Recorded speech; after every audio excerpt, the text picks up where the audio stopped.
Having received the diagnosis of the 7 churches, the precise mapping of blockages in your spiritual energy system, the narrative does not proceed immediately to your healing. It first ascends to show you the destination. Before the storm, you are shown the eye. Before the surgery, you are shown the perfect health that is your birthright. This is the vision of chapter 4, a glimpse of the consciousness you are becoming. John is told, "Come up here, and I will show you what must take place after this." This is not a physical ascent, but a shift in perspective. You are invited to come up to the vantage point of the witness, the silent awareness behind your thoughts, to perceive the coming apocalypse not as a victim, but as the conscious space in which it unfolds. What you see from this perspective is not a location, but a state of being. The throne, the central immutable fact of existence, pure, sovereign consciousness itself. It is not a chair for a person, but the source point from which all awareness emanates. He who sat upon it is formless, described only as having the appearance of jasper, clarity, and carnelian vitality, surrounded by an emerald healing rainbow. This is consciousness in its triple nature, clear, alive, and restorative. The sea of glass like crystal. Before the throne, there was, as it were, a sea of glass like crystal. This is the hallmark of the awakened mind. Perfect stillness and transparency. A mind so utterly quiet and free from the ripples of desire, fear, and opinion that it reflects reality without distortion. It is a sea, vast and profound, but like crystal, completely still and clear. This is the silence in heaven that follows the 7th seal, shown here at the beginning as the foundational state toward which all the turmoil is moving. This is the mind of Samadhi. The 24 elders on 24 thrones. Surrounding the central throne are 24 subsidiary thrones with 24 elders in white robes and golden crowns. This dense symbolism points to a complete integration within your own being. 24 equals 12 times 2. 12 is the number of cosmic order and governance. 12 tribes, 12 apostles, 12 zodiac signs. This represents the complete mastery and harmonious governance of all dualities within you. The 12 pairs of cranial nerves, the 24 hours of the day, mastery of time, cycles, the full spectrum of archetypal energies, all are now elders, meaning wise, mature, and seated in authority, on thrones, dressed in purity, white robes, and crowned with enlightenment, golden crowns. They cast their crowns before the central throne, signifying that all these faculties now serve the one, central consciousness, not the ego. The 4 living creatures. These are the 4 fundamental aspects of your incarnate nature, the fixed signs of your being, now in perfect, harmonious service around the throne of awareness. The lion, Leo, your fiery will, courage, and royal heart. Untamed will becomes conscious sovereignty.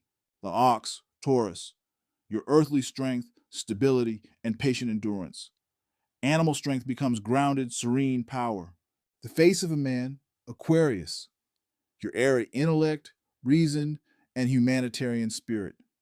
The thinking mind becomes the vehicle for cosmic awareness. The flying eagle, Scorpio, your watery depth, intuition, and transformative spirit. Emotional and psychic depth becomes visionary perception. Now, some may wonder, what does a flying eagle have to do with Scorpio? In esoteric symbolism, Scorpio represents a spectrum of transformation. Its most familiar form is the scorpion, an image of raw, instinctual energy. This is emotional depth in its unrefined state. Intense, secretive, driven by survival, passion, and the shadow aspects of the psyche. As this same energy awakens, Scorpio is sometimes symbolized as a serpent, the rising Kundalini force. Here, the power that once acted unconsciously becomes transformative, shedding old identities, gaining hidden wisdom, and beginning the process of rebirth. At its highest expression, Scorpio becomes the eagle.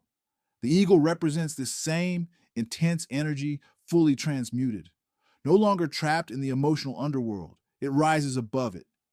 The eagle sees with clarity and distance, yet strikes with absolute precision. What was once obsession becomes intuition. What was once secrecy becomes sacred insight. The sting of destruction becomes the ability to pierce illusion. This is why Revelation's flying eagle is not a predator, but a sanctified creature. In Revelation 4, the four living beings around the throne represent perfected aspects of nature, not base instincts, but their redeemed forms. The flying eagle symbolizes the soul's deepest emotional and psychic power after it has been purified through spiritual transformation. It is Scorpio redeemed, no longer bound to fear or darkness, but serving higher consciousness with vision, courage, and truth. In other words, the eagle proves that humanity's most intense and potentially destructive energies are not meant to be erased, but refined. What once crawled in the shadows can learn to fly. These creatures are full of eyes in front and behind. They possess complete awareness, 360-degree perception. They never cease saying, "Holy, holy, holy is the Lord God Almighty."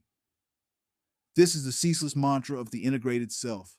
Every faculty constantly acknowledges the sacredness, holiness of the one life, the Lord God Almighty, flowing through it. Your will, your strength, your mind, and your spirit are in perpetual awestruck service to the consciousness that animates them. This vision is your North Star. It is the promise.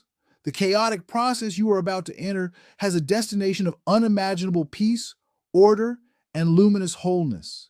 The heaven of chapter 4 is the consciousness you will inhabit when the earth of your current psyche has been fully transformed.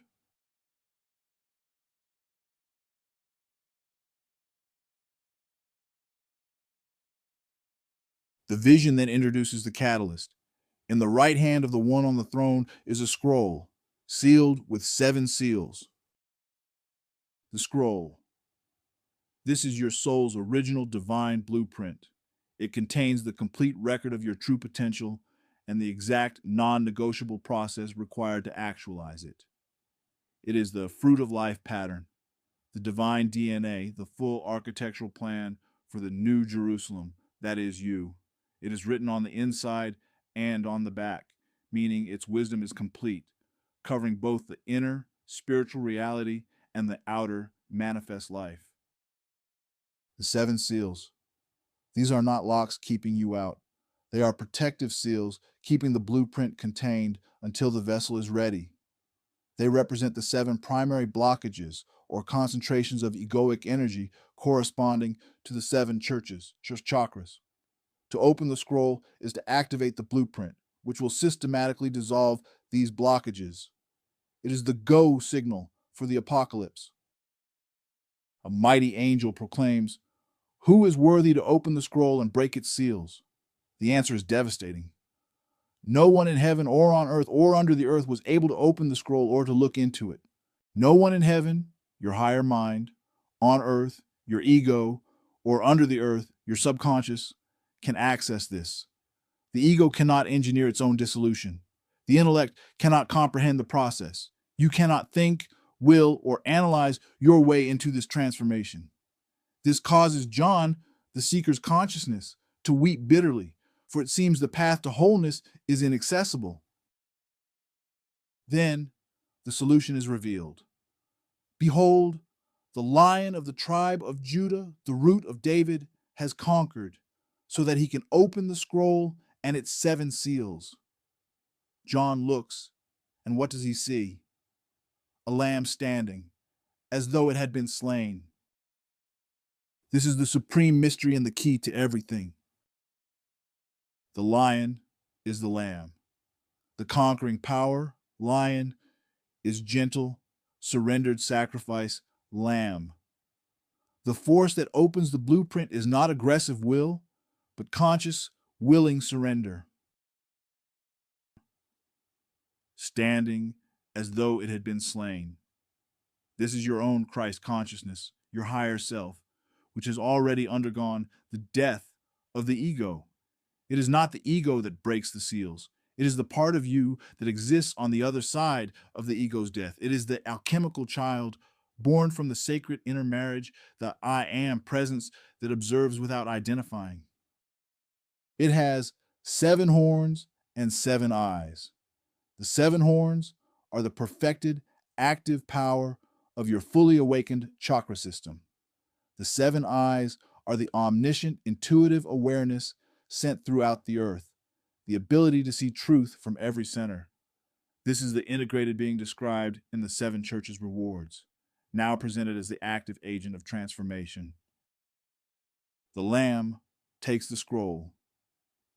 This is the single most important act in the entire inner drama. It is the moment of full conscious consent. It is your deepest being, beyond the weeping ego, saying yes to the entire process, to the breaking, the tribulation, the death, and the rebirth. It is the point of no return. When the Lamb takes the scroll, the 24 elders and the 4 living creatures fall down in worship, singing a new song.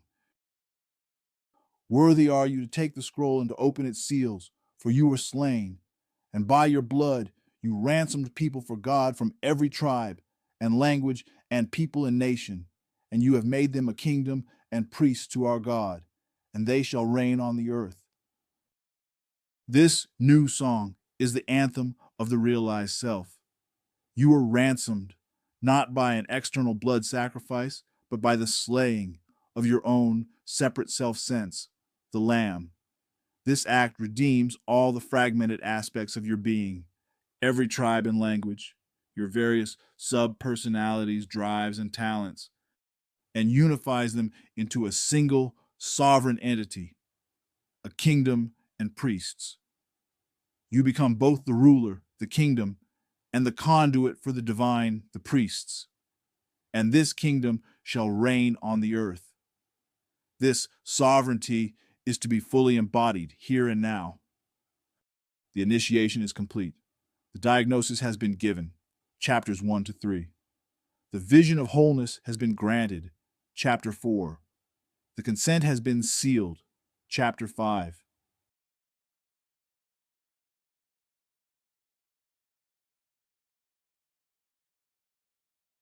At this point, a practical question arises.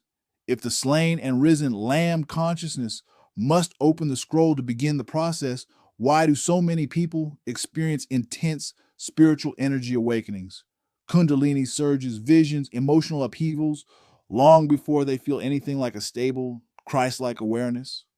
The answer is vital for applying this map to real human experience. It lies in distinguishing between an energy event and a consciousness shift. The Lamb is not the final state of enlightenment. It is not the fully built New Jerusalem. It is, more precisely, the key. And that key is forged from a specific material, surrendered, witnessing awareness. Slain means you have consciously or desperately identified with the part of you that is willing for the ego to die. It is the profound yes from the depths of your being, even if the surface ego is terrified. It is the prayer of Gethsemane, not my will, but thine be done. Standing means you have accessed, however briefly, the witness, the part of you that can observe inner chaos without being wholly consumed by it. You do not need to be perfect to hold this key. You need a moment of sincere surrender and the capacity for observation. Now, consider the common, often traumatic Kundalini awakening. This is frequently the seals being broken without the conscious consent of the Lamb. It can be triggered by trauma, extreme practices, or grace that bypasses the ego's readiness.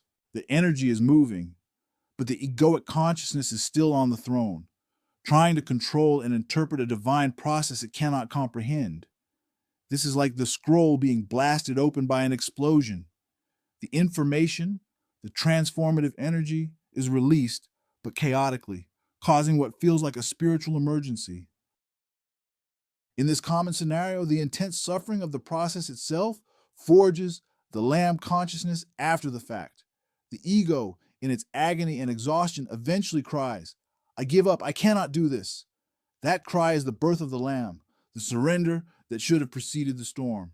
The process then becomes a painful feedback loop, energy activation, egoic suffering, exhausted surrender, partial integration, deeper energy activation.